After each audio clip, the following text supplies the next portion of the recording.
শ্রীলঙ্কায় নিহত শিশু জায়ানের লাশ আসছে কাল। সমবেদনা জানাতে শেখ সেলিমের বাসায় ভিড়। দেশে ফিরছেন আতঙ্কিত বাংলাদেশি পর্যটকরা। বাংলাদেশে বিনিয়োগের সুবিধা নিতে ব্রুনাইয়ের ব্যবসায়ীদের আহ্বান প্রধানমন্ত্রীর। সুলতানের সঙ্গে বৈঠকে 7টি সমঝোতা স্মারক সই। বাংলাদেশকে ব্যর্থ রাষ্ট্র করা বিএনপির উদ্দেশ্য, মন্তব্য 14 দলের। সংসদে এসে সরকারের সমালোচনা করার আহ্বান। একদলীয় শাসন প্রতিষ্ঠার চেষ্টা চলছে, অভিযোগ বিএনপির।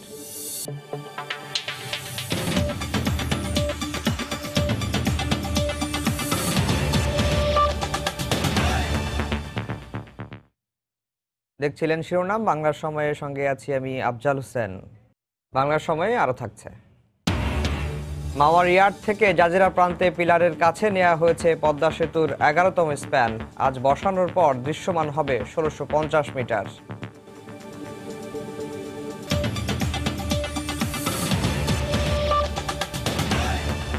বাংলাদেশ দক্ষিণ এশিয়ার মধ্যে বিদেশি বিনিয়োগের জন্য সবচেয়ে উদার জানিয়ে প্রধানমন্ত্রী শেখ হাসিনা ব্রুনাই ব্যবসায়ীদের বাংলাদেশের ব্যবসায়ীদের সঙ্গে অংশীদারিত্ব গড়ে তোলার আহ্বান জানিয়েছেন।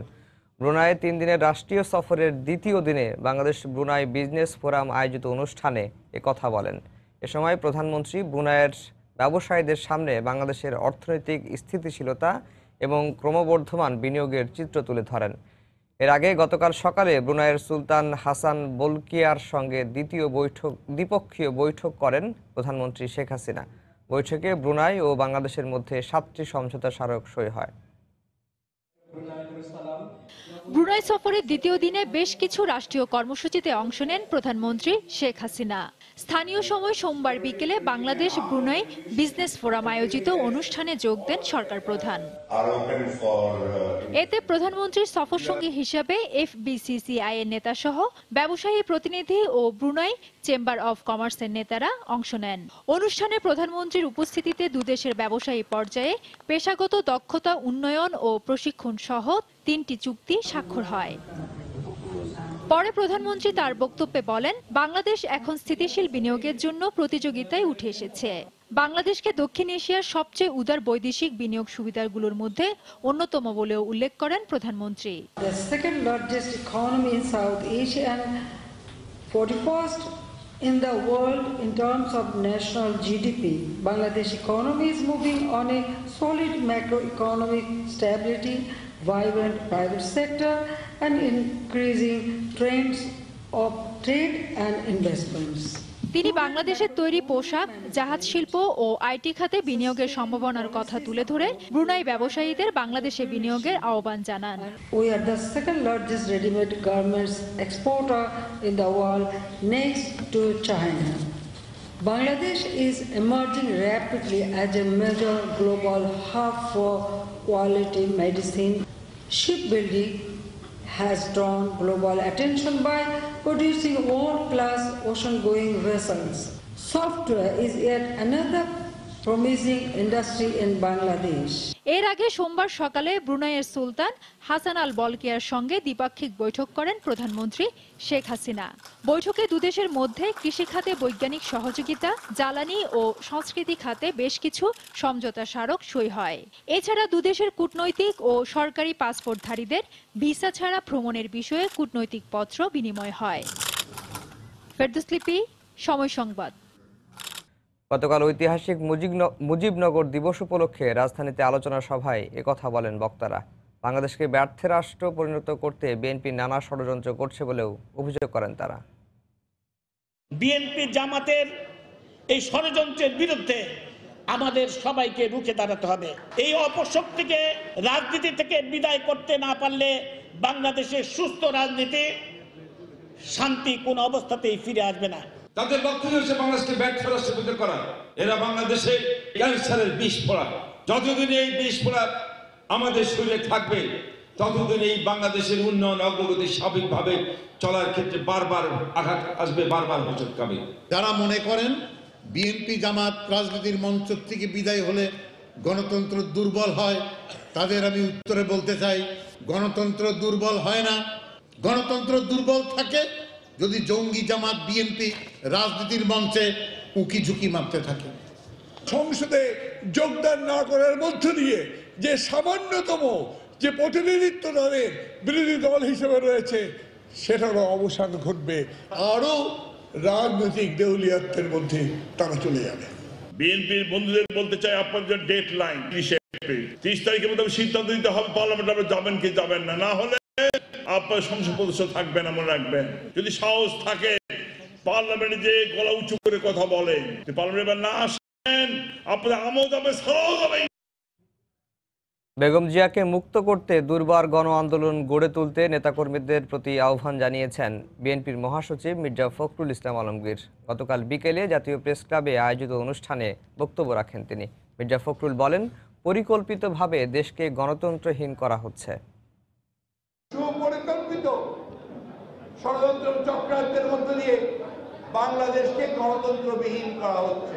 রাষ্ট্রের সমস্ত গণতান্ত্রিক প্রতিষ্ঠানগুলোকে ভেঙে দিয়ে আজকে এক দলীয় শাসন ব্যবস্থা প্রবর্তন করার চেষ্টা, গণতন্ত্রকে রক্ষা করবার জন্য, আমাদের গণতন্ত্রের মাহাতা দেশের নেতৃত্বকে মুক্ত করবার জন্য আমাদেরকে আজকে সকলকে ঐক্যবদ্ধ হয়ে আজকে আন্দোলন, দুর্বার আন্দোলন করে তুলতে হবে। বাংলার সময়ে আরো থাকছে। আমার কৃত্রিম বুদ্ধিমত্তা দিয়ে মানুষের উপকার করতে চাই।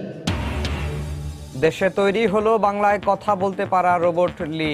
আরও উন্নত করতে শাহজালাল বিজ্ঞান ও প্রযুক্তি বিশ্ববিদ্যালয়ের 5 শিক্ষার্থী চাইলেন পৃষ্ঠপোষকতা।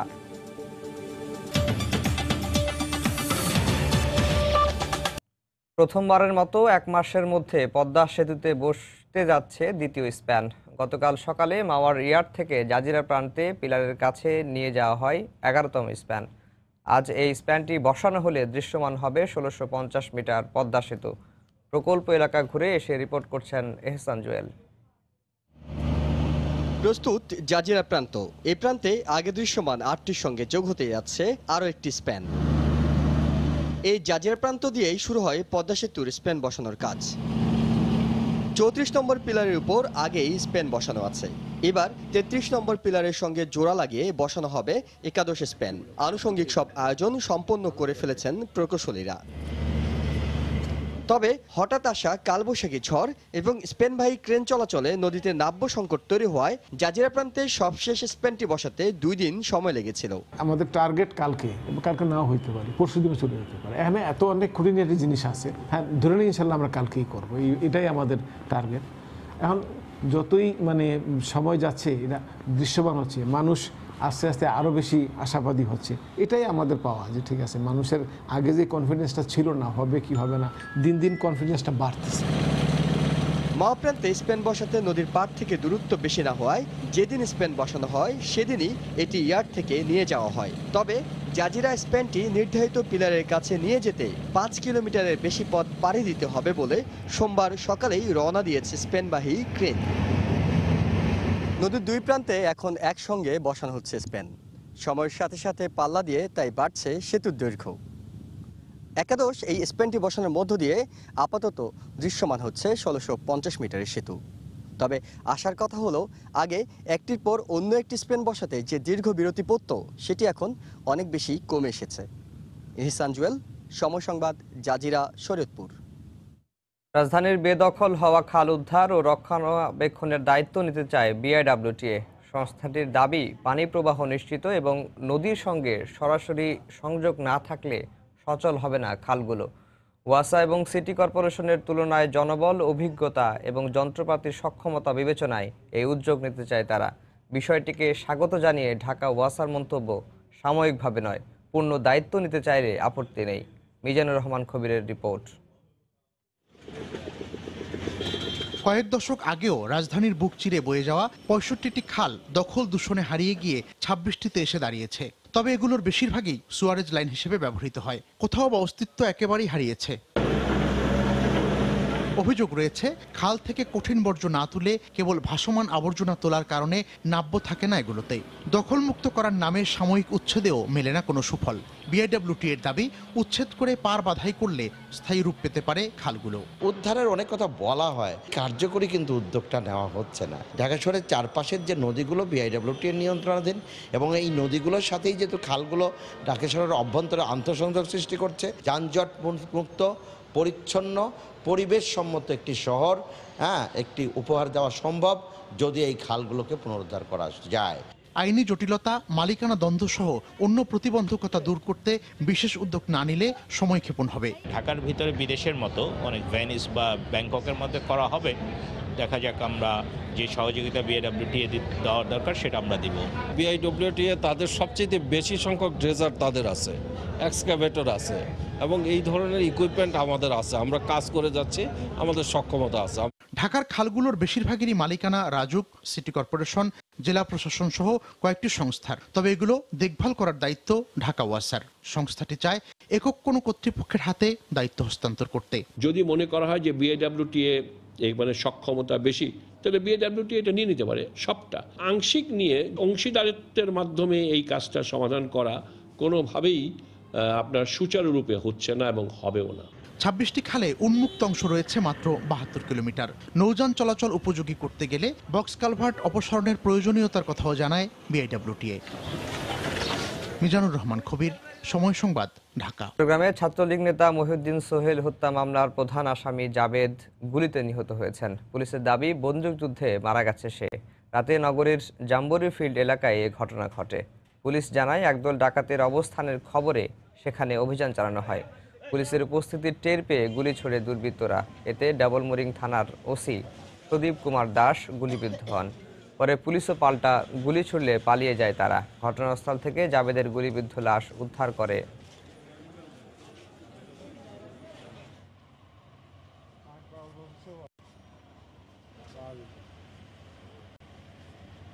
গোলাগুলির পরে পরিস্থিতি শান্ত হয়ে আসে। তখন ওই জায়গা তল্লাশি করে দেখা যায় যে গুলিবিদ্ধ একজনের দেহ পড়ে আছে এবং ওখানে একটি বিদেশি পিস্তল, যে পিস্তল দিয়ে পুলিশের পিস্তল হয়তো কোনো এক সময় চুরি হয়েছিল এবং 2টি দেশীয় তৈরি বন্দুক, একটি দেশীয় পিস্তল, একটি ছুরি উদ্ধার করা হয়। ধারণা করা হচ্ছে যে মহিউদ্দিন সোহেল মার্ডারের যে মূল হত্যাকারী, যে তাকে স্ট্রেপ করেছিল, সেই যাবে। চট্টগ্রামে গুলিতে 14 মামলার আসামি ওয়াসিম নিহত হয়েছেন। এ ঘটনায় আহত হয়েছে 6 পুলিশ সদস্য। গতকাল বিকেলে নগরীর আসাদগঞ্জের সুটকিপট্টি এলাকায় এ ঘটনা ঘটে। পুলিশ জানায় ওয়াসিমের নেতৃত্বে একদল সংঘবদ্ধ সন্ত্রাসী নাশকতার প্রস্তুতি নিচ্ছে এমন খবরে সেখানে অভিযানে যায় তারা। এ সময় পুলিশকে লক্ষ্য করে গুলি চালালে পুলিশও পাল্টা গুলি চালায়। এতে 14 মামলার আসামি ওয়াসিম গুলিবিদ্ধ হয়। পরে গুলিবিদ্ধ অবস্থায় উদ্ধার করে চট্টগ্রাম মেডিকেলে নিলে ওয়াসিমকে মৃত ঘোষণা করেন চিকিৎসক। ঘটনাস্থল থেকে অস্ত্র ও 2 রাউন্ড গুলি উদ্ধার করে পুলিশ।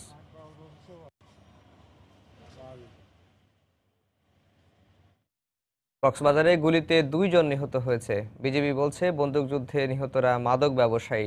ঘটনাস্থল থেকে মাদকদ্রব্য ও অস্ত্র উদ্ধার করা হয়েছে। গতকাল ভোরে উখিয়ার পালংখালী সীমান্ত এলাকায় মাদকদ্রব্য পাচার হচ্ছে এমন খবরে অভিযান চালানো হয়। এ সময় উপস্থিতি টের পেয়ে বিজিবিকে লক্ষ্য করে গুলি ছোড়ে মাদক ব্যবসায়ীরা। বিজিবিও পাল্টা গুলি ছোড়ে। বাকিরা পালিয়ে যেতে সক্ষম হলেও গুলিবিদ্ধ 2 জনকে উদ্ধার করে উপজেলা স্বাস্থ্য কমপ্লেক্সে নেওয়া হলে মৃত ঘোষণা করেন চিকিৎসক। নিহতরা চিহ্নিত মাদক ব্যবসায়ী ও উখিয়ার রোহিঙ্গা ক্যাম্পের বাসিন্দা বলে জানায় বিজিবি। স্ত্রী হিসেবে স্বীকৃতি চাওয়ায় লক্ষ্মীপুরে তরুণীর গায়ে কেরোসিন ঢেলে আগুন দিয়ে হত্যার অভিযোগে মামলা হয়েছে। গতরাতে কমলনগর থানায় সালাউদ্দিনকে প্রধান আসামি করে 8 জনের বিরুদ্ধে মামলাটি দায়ের করেন নিহতের বাবা। আগে আটককৃত 4 জন সালাউদ্দিনের 2 ভাই, স্থানীয় ইউপি সদস্য এবং চৌকিদারকে এই মামলায় গ্রেফতার দেখানো হয়েছে। তবে সালাউদ্দিন এখনো পলাতক রয়েছেন। তাকে ধরতে অভিযান চলছে বলে জানিয়েছে পুলিশ। রোববার বিকেলে ওই তরুণীর উপর আগুন হামলা হয়। 30 ঘন্টা পর ঢাকা মেডিকেলের বার্ন ইউনিটে গতকাল মারা যান তিনি।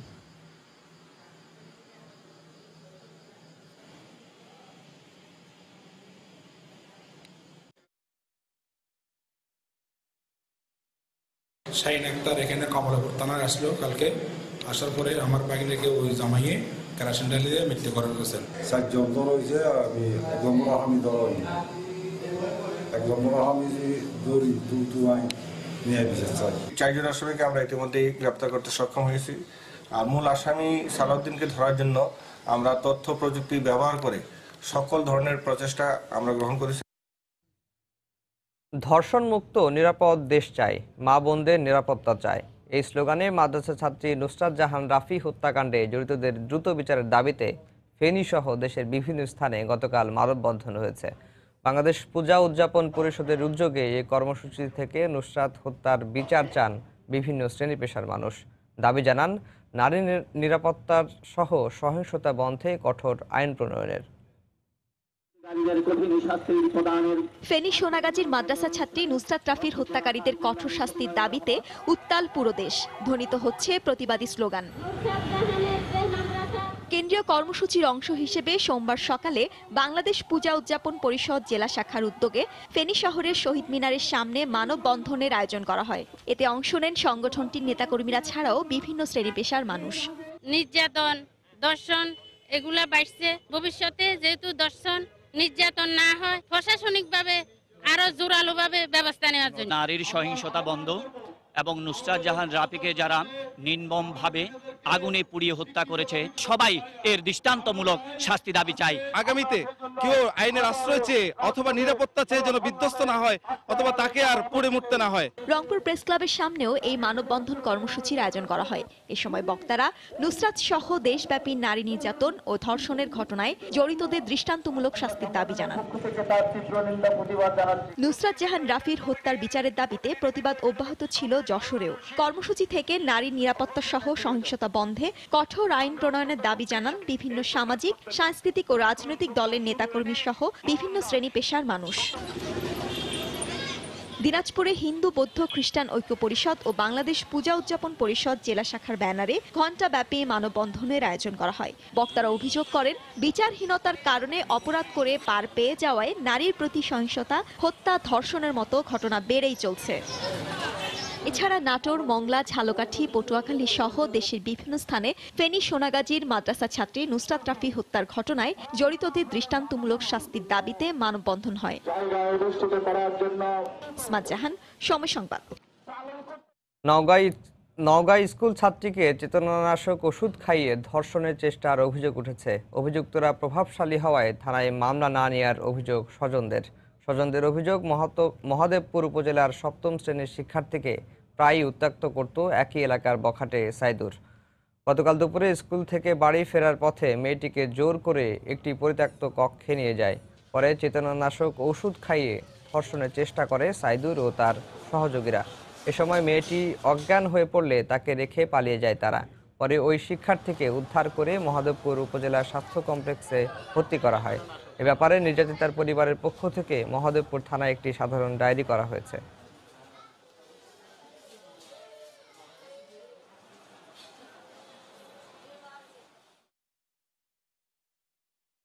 সাইদুল আর নফেল আমার মেয়েকে নিয়ে যাচ্ছে। এই তখন আমরা সাত করে গাড়ি বের করে রাস্তার দিক দিয়ে গাড়ি নিয়ে যাওয়ার পর দেখে দিচ্ছি চার্জারত আমার মেয়ে মানে অজ্ঞানের মতো। আমাদের নিরাপত্তা নেই, কোনো বিচার দিলে বিচার নেয় না, পুলিশেরা কোনো কথা শোনে না। পুলিশের ওদের পক্ষ নিয়ে কথা বলিচ্ছে, আমাদের পক্ষ নিয়ে বলিচ্ছে না, এরা নিরপেক্ষতা বলিচ্ছে না। ওরা তাকে আমরা অবজারভেশনে রেখেছি, আরো একদিন রাখবার। প্রাথমিকভাবে এখন যেহেতু স্পটে আমি ছিলাম না, তবে হিস্ট্রি শুনে আমার কাছে মনে হচ্ছে সিডিটিভ জাতীয় কিছু দিয়েছিল। দিনাজপুরে আনন্দ মেলার নামে জুয়া ও অশালীন নৃত্য বন্ধের দাবিতে মানববন্ধন করেছেন এলাকাবাসী। গতকাল দুপুরে নাগরিক সমাজের আয়োজনে কাহারোল উপজেলার আমতলা মোড়ে ঘণ্টাব্যাপী মানববন্ধন হয়। এতে সংগঠনের নেতাকর্মী ছাড়াও বিভিন্ন শ্রেণী পেশার মানুষ অংশ নেন। বক্তারা জেলায় আনন্দ মেলার নামে যে কোনো ধরনের জুয়া খেলা ও অবৈধ কার্যক্রম বন্ধে প্রশাসনের হস্তক্ষেপ কামনা করেন।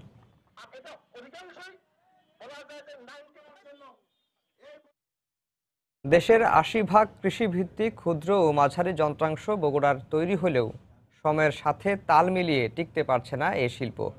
যুগের পর যুগ পার হলেও আধুনিকায়নের ছোঁয়া লাগেনি এ শিল্পে। বাজার দখল করে নিচ্ছে বিদেশি যন্ত্রাংশ। নতুন উদ্যোক্তারা এ শিল্পে এগিয়ে আসতে চাইলেও জায়গার অভাবে তাদের স্বপ্ন অঙ্কুরেই বিনষ্ট হচ্ছে। জেলা প্রশাসক জানালেন, দ্বিতীয় বিসিক শিল্পনগরীর প্রস্তাব বর্তমানে মন্ত্রণালয়ে প্রক্রিয়াধীন রয়েছে। বগুড়া থেকে মাজেদুর রহমানের রিপোর্ট, ছবি তুলেছেন রবিউল ইসলাম।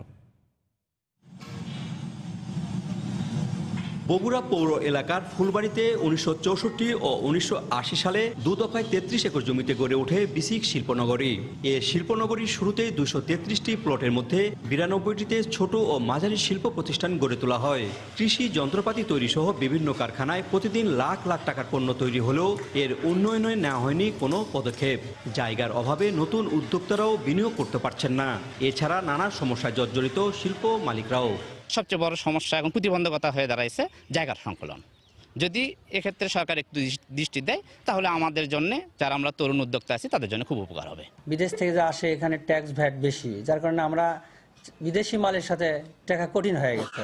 ব্যবসায়ী নেতারা এই শিল্পের আধুনিকায়ন এবং দক্ষ কারিগরের প্রয়োজনীয়তার কথা উল্লেখ করে সরকারের সহযোগিতা চেয়েছেন। পুরাতন পদ্ধতিতেই কাজ করে যাচ্ছি আমরা, তা আমাদের এই সেক্টরটাকে ডেভেলপ করতে গেলে আমাদেরকে আধুনিকায়ন করতে হবে। আধুনিকায়ন যদি না করতে পারি আমরা, তাহলে অদূর ভবিষ্যতে আমাদের এই সেক্টরটা বন্ধ হয়ে যাবে। অবশ্য জেলা প্রশাসক জানান, দ্বিতীয় বিসিক শিল্পনগরীর প্রস্তাব মন্ত্রণালয়ে প্রক্রিয়াধীন রয়েছে। এছাড়া অর্থনৈতিক জোন বাস্তবায়ন হলে নতুন উদ্যোক্তাদের জন্য দ্বার খুলে যাবে বলে জানান জেলা প্রশাসক। ইকোনমিক জোন করার জন্য একটা প্রস্তাব আছে, সেই প্রস্তাবটি আপনারা জানেন শাহজাহানপুর উপজেলার মধ্যে, সেটা অলরেডি ব্যবস্থা নেওয়া হচ্ছে। সেখানে এই ধরনের শিল্প সহ বৃহদায়তন আরও অনেক শিল্প হতে পারে। বগুড়া জেলায় 2000-এর বেশি ক্ষুদ্র ও মাঝারি শিল্প কলকারখানায় কর্মরত রয়েছেন প্রায় 2 লক্ষাধিক শ্রমিক।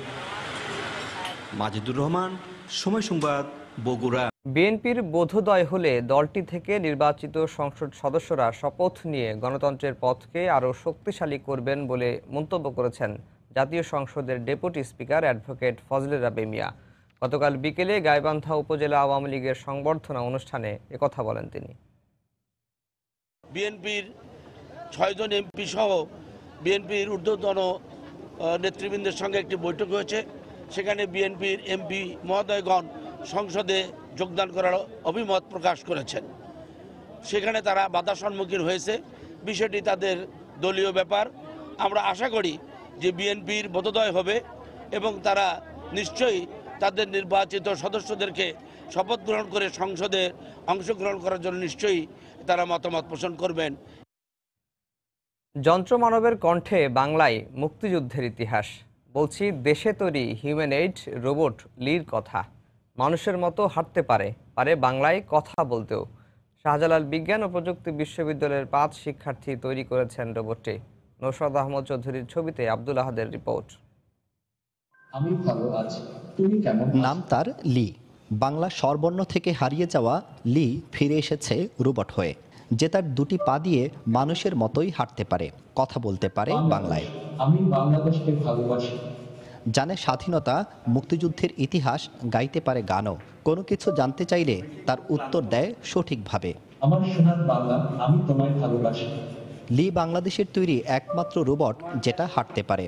শাহজালাল বিজ্ঞান ও প্রযুক্তি বিশ্ববিদ্যালয়ের 5 শিক্ষার্থী রোবটের উদ্ভাবক। অতীতেও এই বিশ্ববিদ্যালয়ে রিভো নামে রোবট তৈরি হলেও সেটা শুধু কথা বলতো। ও বাংলা গান বলতে পারবে, জাতীয় সঙ্গীত সেটাও বলতে পারবে। আর আমরা চেষ্টা করছি যেন একটা মানুষের মতো করে কথা বলতে পারে। বাংলা কনভারসেশনের আমরা একটা আর্টিফিশিয়াল ইন্টেলিজেন্স ডেভেলপ করেছি। সোফিয়াকে আপনার ইংলিশে প্রশ্ন করতে হইতো, আর এই রোবটকে আপনি বাংলায় প্রশ্ন করেন, সে বাংলায় উত্তর দিতে পারবে। আমার কৃত্রিম বুদ্ধিমত্তা দিয়ে মানুষের উপকার করতে চাই। আগামীর পৃথিবী হবে রোবটের। বাসাবাড়ি, অফিস, আদালত সবখানে দখলে নেবে রোবট। লিখে দিয়েও দৈনন্দিন কাজ করানো যাবে অনায়াসে। যে কোনো একটা ইন্ডাস্ট্রিতে দিতে পারেন, ট্রাফিক কন্ট্রোলে দিতে পারেন, যেখানে হচ্ছে অনেক কিছুতেই দেওয়া যাবে। বাইরের দেশে যত রোবট আছে যেগুলো বাইপ্যাডাল ওয়াকিং, মানে 2 পায়ে হাঁটতে পারে, এমন রোবটে মিলিয়নস অফ ডলার খরচ করে ওরা। তো সেই হিসাবে আমরা এটার জন্য পেয়েছি 10 লাখ টাকা।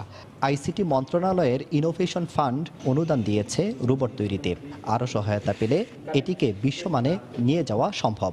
আসিমো এখন ওয়ার্ল্ডের অনেক ইন্টেলিজেন্ট একটা রোবট, যেটা কিনা সবচেয়ে স্মুথ হাঁটতে পারে। আমাদেরকে যদি ইনাফ ফান, ইনাফ স্পেস দেওয়া হয় এবং আমরা যদি সময় দেই, আমরাও আশা করতেছি যে ভবিষ্যতে আমরা ওই ধরনের রোবট তৈরি করতে পারবো। লির ওজন 30 কেজি। এর তত্ত্বাবধানে ছিলেন জনপ্রিয় লেখক ডক্টর মোহাম্মদ জাফর ইকবাল। প্রধান অতিথি তোমাকে সালাম। জয় বাংলা। আব্দুল আহাদ, সময় সংবাদ, সিলেট। বাল্যবিয়ে ও যৌতুক মুক্ত সমাজ গঠনে শেরপুরে অনুষ্ঠিত হলো নারীদের ফুটবল ম্যাচ। খেলোয়াড়, কোচ ও দর্শকদের শপথ গ্রহণের মধ্য দিয়ে মাঠে গড়ায় খেলা। ম্যাচে দারুণ জয় পেয়েছে ভায়াডাঙ্গার কিশোরী ক্লাব। নালেতাবাড়ি কাকরকান্দি কিশোরী ক্লাবকে 1-0 গোলে হারিয়েছে তারা। খেলা শেষে অংশগ্রহণকারীদের মাঝে পুরস্কার বিতরণ করা হয়।